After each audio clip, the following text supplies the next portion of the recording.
So, are housing or home prices coming down anytime soon? Let's look at the numbers. The tougher question really is not if they'll come down, but when and how much. And because, prices fluctuate all the time, they're going to go up, they're going to go down. So, timing's the bigger question. Let's see if we can suss some of that out from the local numbers here in Marathon, Florida.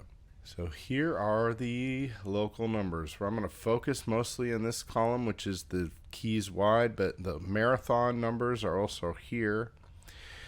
And this is through August, and it's comparing January through August of this year versus last year. So the big thing, so sales are definitely down. They've been down. So that's one thing. However, prices, which is what we are talking about mainly, are actually still up compared to last year. Quite a bit, in fact. The average sale price, that is. So far, the short answer, at least in terms of the average sale price, is no, they're not coming down right now. They have not come down on average yet. All right. So to go a little deeper and try to understand if that's going to change anytime soon, there's a couple things to pay attention to. One of those is simply the inventory. The last time I looked at this 2 months ago, this is the inventory here. And just looking across the bottom line here, the inventory is mostly increasing. It had started increasing looking at the same set of numbers 2 months ago, but it is increasing more now than it was then overall. That is the first sign usually of prices going down, because what that is the supply increasing. So just in terms of supply and demand,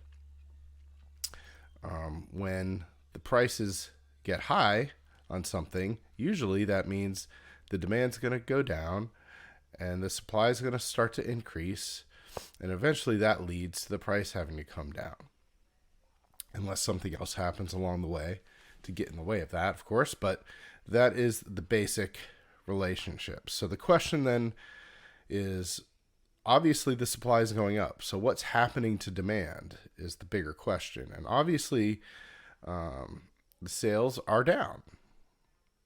The prices haven't come down, but the sales are down.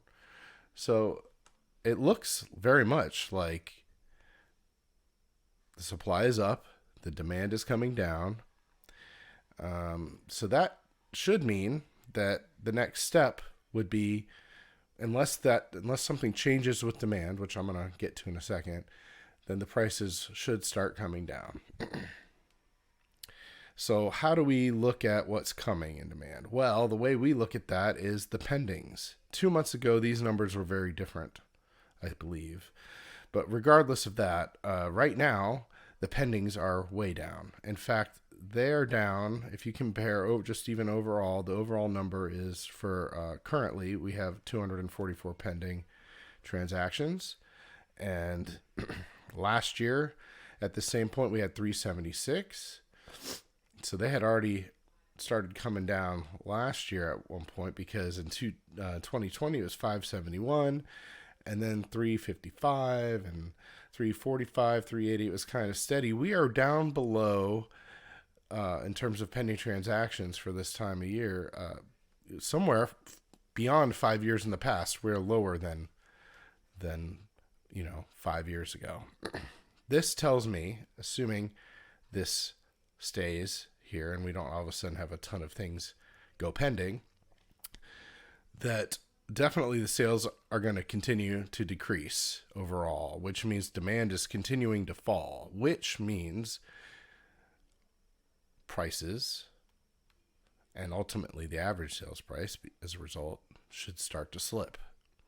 When?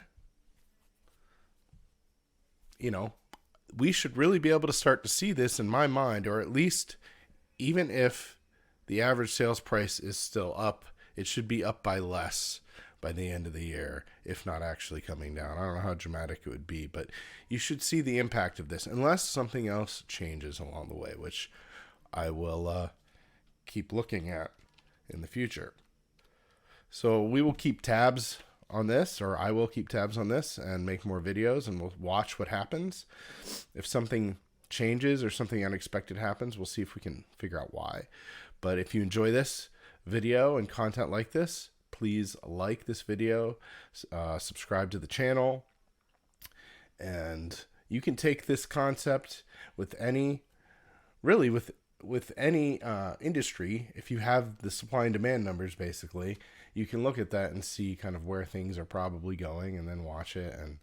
But in real estate, which usually we have better access to these kinds of numbers in real estate than in, certain corporations that aren't going to let you have this information, right?